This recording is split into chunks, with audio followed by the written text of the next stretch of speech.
Hello and very warm welcome to my channel. इस video में हम बात करने वाले हैं टेबल्स और डीडीएल कमांड्स के बारे में।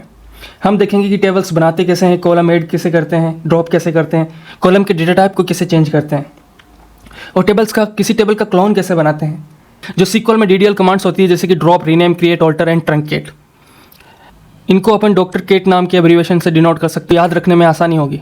तो चलिए बात करते हैं डीडीएल कमांड्स और टेबल्स की। तो यार सबसे पहले हम बनाएंगे टेबल, लेकिन टेबल बनाने से पहले हमको बनाना पड़ेगा डेटाबेस। तो हम सबसे पहले बनाने जा रहे हैं एक डेटाबेस।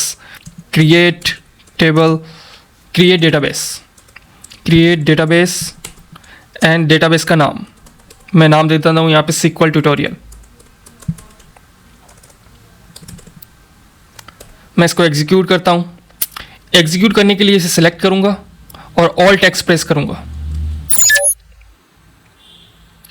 आप ऐसे सेलेक्ट करके ऑल्ट एक्स से एग्जीक्यूट ना करना चाहें तो आप इसको यहाँ से सेलेक्ट करके और यहाँ पे जो ऊपर एग्जीक्यूट का बटन दिया है इसे भी प्रेस कर सकते हैं, उससे भी एग्जीक्यूट हो जाता है।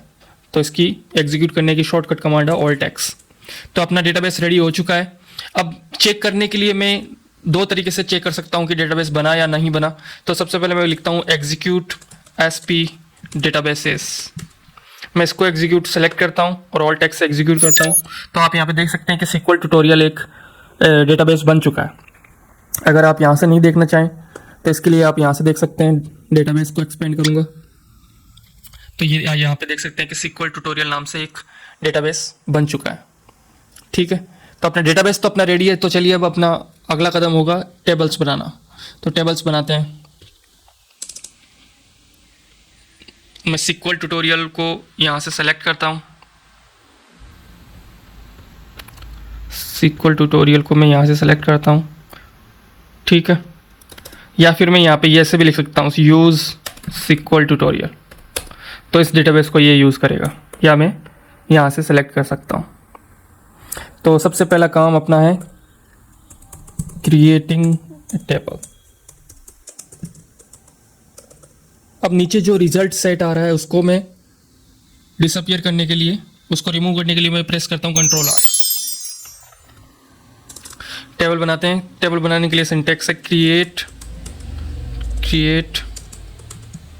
टेबल, फिर टेबल का नाम फर्स्ट टेबल। ठीक है, फिर स्मॉल ब्रैकेट्स और स्मॉल ब्रैकेट्स के अंदर यहाँ पे आएगा कॉलम का नाम। मैं कॉलम का नाम, पहले कॉलम का नाम लेता हूँ आईडी, डेटा टाइप रखता हूँ इंट। दूसरा मैं लेता हूँ ओल्ड सैलरी,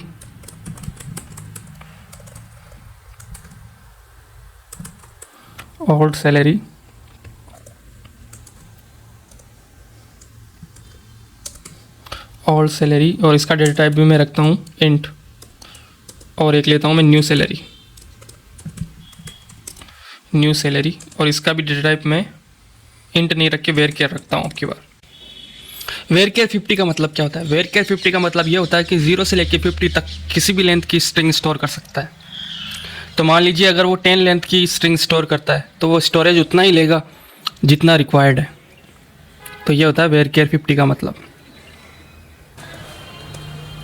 अरे टेबल का नाम कैसे रखना है वो भी बताओ।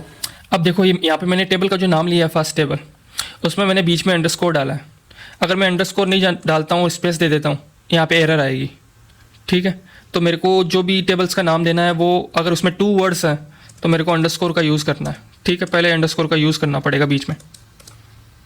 अगर आप चाहते हैं कि स्पेस दे के नाम हो तो आपको बिग ब्रैकेट्स का यूज़ करना पड़ेगा। ठीक है, तो टेबल्स का नाम ध्यान से देना और मैं रिकमेंड करूँगा आपको अंडरस्कोर का यूज़ करने के लिए। ठीक है,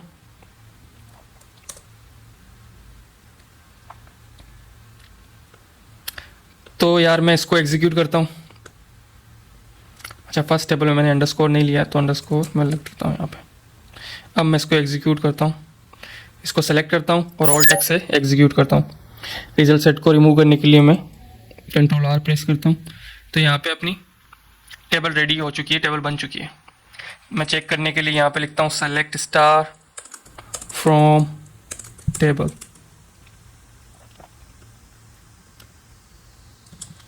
तो आप देख सकते हैं टेबल रेडी हो चुकी है ID column, old salary column और न्यू सैलरी कॉलम के साथ में। ठीक है, थोड़ा स्क्रीन बड़ा कर लेते हैं, तो मैं स्क्रीन बड़ा करने के लिए ऑल्ट शिफ्ट एंटर दबाऊंगा, ऑल्ट शिफ्ट एंटर। तो स्क्रीन हो चुका है बड़ा। तो फर्स्ट टेबल अपना रेडी हो चुका है। इसमें एक रो इंसर्ट करते हैं, इंसर्ट इनटू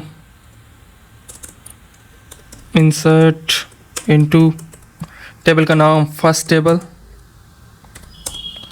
वैल्यूज़ आईडी लेता हूँ 1, आईडी लेता हूँ 1, salary 2000, old salary 2000 and new salary is 5000। ठीक है, मैं इसको इंसर्ट करता हूँ, सेलेक्ट करके एग्जीक्यूट। तो 1 रो अफेक्टेड। तो अपना रो इंसर्ट हो चुका है। रो को चेक कर लेते हैं एक बार, तो यहाँ पे रो इंसर्ट हो चुकी है, ID 1, old salary 2000, new salary 5000। Okay, अब एक कॉलम ऐड करते हैं। तो कॉलम ऐड करने के लिए मैं यूज़ करूँगा ऑल्टर कमांड का, ऑल्टर टेबल का नाम फर्स्ट टेबल, फिर उसमें मैं एक कॉलम ऐड कर देता हूँ, ऐड नया एक कॉलम ऐड कर देता हूँ, city.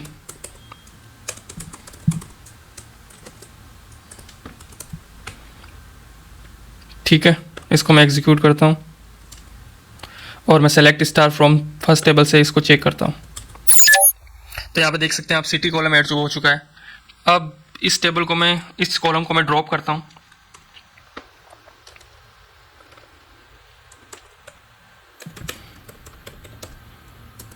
Alter table first table,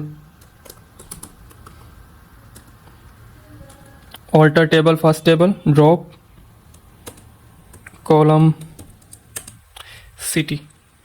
तो मैं इस तरह से इसको एग्जीक्यूट करता हूँ। तो कमांड कंप्लीटेड सक्सेसफुली। एक बार मैं चेक कर लेता हूँ, select star from first table से। तो देख सकते हैं यहाँ पे सिटी कॉलम है जो वो ड्रॉप हो चुका है। इसके बाद में मैं ये जो न्यू सैलरी कॉलम है, इसका डेटा टाइप अपन ने यहाँ पे लिया था वेरकेर। मैं इसका डेटा टाइप जो है वो मनी करना चाहता हूँ। तो चलिए मैं इसका डेटा टाइप चेंज करता हूँ, मॉडिफाइंग एक column.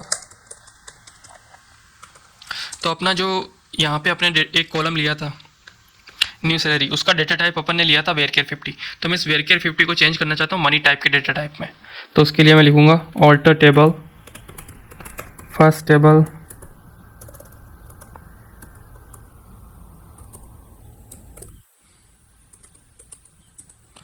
Alter column new salary money. तो इसको मैं अब एग्जीक्यूट करता हूँ। तो कमांड कंप्लीटेड सक्सेसफुली। मैं इसको एक बार चेक कर लेता हूँ कि इसका डेटा टाइप क्या है। तो डेटा टाइप चेक करने के लिए मैं यहाँ पे इसको एक्सपेंड करता हूँ, टेबल्स को एक्सपेंड करता हूँ और जो फर्स्ट टेबल है उसका कॉलम्स चेक करता हूँ। तो आप यहाँ देख सकते हैं कि न्यू सैलरी का जो डेटा टाइप है वो मनी हो चुका है। ठीक है, अब मैं उस कॉलम का नाम चेंज करना चाहता हूँ, जो न्यू सैलरी कॉलम है उसका मैं नाम चेंज करता हूँ। तो नाम चेंज करने के लिए मैं ऑल्टर कमांड का यूज़ नहीं करके मैं एक एसपी का यूज़ करूँगा, एग्जीक्यूट एसपी रीनेम। इसमें मुझे कॉलम का नाम देना है विथ टेबल। तो मैं ऐसे लिखूँगा, टेबल का नाम है फर्स्ट टेबल। तो मैं यहाँ पे लिखूँगा फर्स्ट टेबल डॉट, कॉलम का नाम कौन सा, न्यू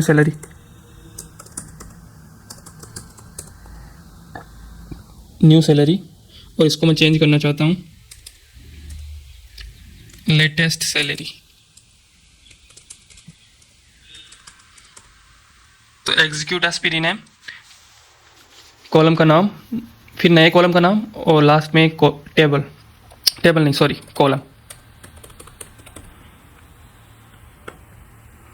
तो इस कमांड को मैं सेलेक्ट करता हूँ और एग्जीक्यूट करता हूँ।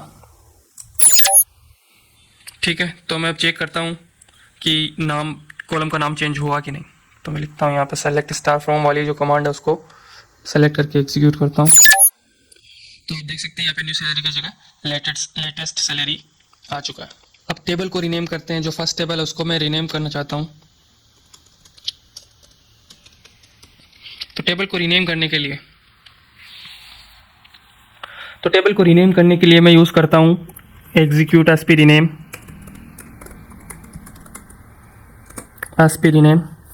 फिर मैं यहाँ पे लिखता हूँ टेबल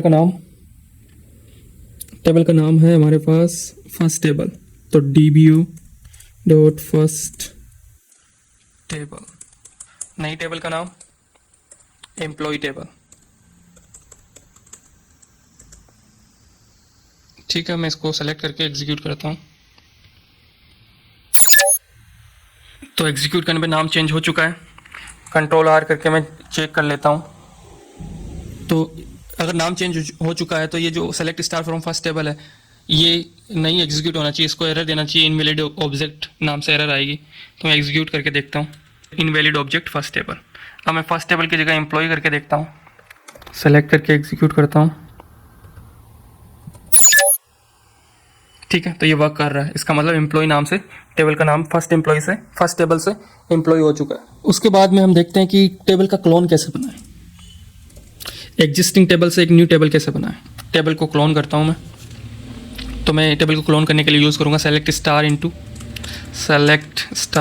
इनटू नई टेबल। जो भी टेबल है उसका अगर नाम हम रखना चाहें तो वो नाम clone table from employ. Clone बनाते समय टेबल का नाम अपन सेम क्यों नहीं रख सकते? क्योंकि एक डेटाबेस में एक नाम का एक ही ऑब्जेक्ट होता है। टेबल एक डेटाबेस ऑब्जेक्ट होता है और एक डेटाबेस में एक ही नाम से एक ही डेटाबेस हो सकता है। तो इसलिए हम क्लोन टेबल जो बना रहे हैं उसका नाम हम एम्प्लॉय नहीं रख सकते। ठीक है, तो उसका नाम रख रहे हैं हम क्लोन टेबल। ठीक है, तो इसमें जो एम्प्लॉय में ये एकदम हूबहू एकदम एम्प्लॉय जो टेबल है उसके जैसी होगी, वही डेटा होगा इसमें और वही कॉलम होंगे, बस केवल नाम अलग होगा। तो मैं इसको एग्जीक्यूट करता हूँ। ओके, तो मैंने इसको एग्जीक्यूट किया और मेरे पास रिजल्ट आ चुका है।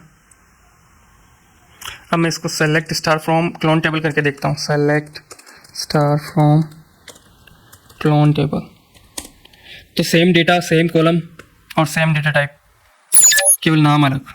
तो ये इसका क्लोन है। इसके बाद एक टेबल को ट्रंकेट करना सीखते हैं। ट्रंकेट कमांड क्या करता है? ट्रंकेट कमांड किसी भी टेबल से जितना भी उसमें डेटा है उस सारे को डिलीट कर देता है, लेकिन जो टेबल का जो स्कीमा है, टेबल जो डेफिनेशन है, टेबल उसमें डेटाबेस में अभी भी रहती है। केवल डेटा जो है वो ट्रंकेट हो जाता है, जितना भी डेटा है वो सारा का सारा डिलीट हो जाता है। ठीक है, तो मैं इसको ट्रंकेट करके देखता हूँ। Truncate table clone table. मैं एक बार क्लोन टेबल से सेलेक्ट करके देखता हूँ, सारा का सारा डेटा जो एक रो थी वो डिलीट हो जाएगी। हाँ, डिलीट हो चुकी है। वैसे ही मुझे अगर किसी टेबल का क्लोन तो बनाना है लेकिन उसमें जो डेटा है वो कॉपी नहीं करना, केवल उस टेबल का स्ट्रक्चर कॉपी करना है। तो उसके लिए क्या करेंगे? क्लोन स्ट्रक्चर नाम से मैं एक टेबल बनाता हूँ। Select star into employ, select star into clone structure, select star into clone structure from employ, where मैं लिख दूंगा यहाँ पे वेयर 1 = 2। तो 1 2 के बराबर कभी नहीं होगा। तो इस टेबल में जो एम्प्लॉय टेबल में डेटा है वो कभी नहीं जाएगा, एक भी रो उसमें कॉपी नहीं होगी, केवल जो टेबल का स्ट्रक्चर है वो कॉपी होगा। तो मैं इसको सेलेक्ट करता हूँ और एग्जीक्यूट करता हूँ। तो 0 रो अफेक्टेड आ गया है।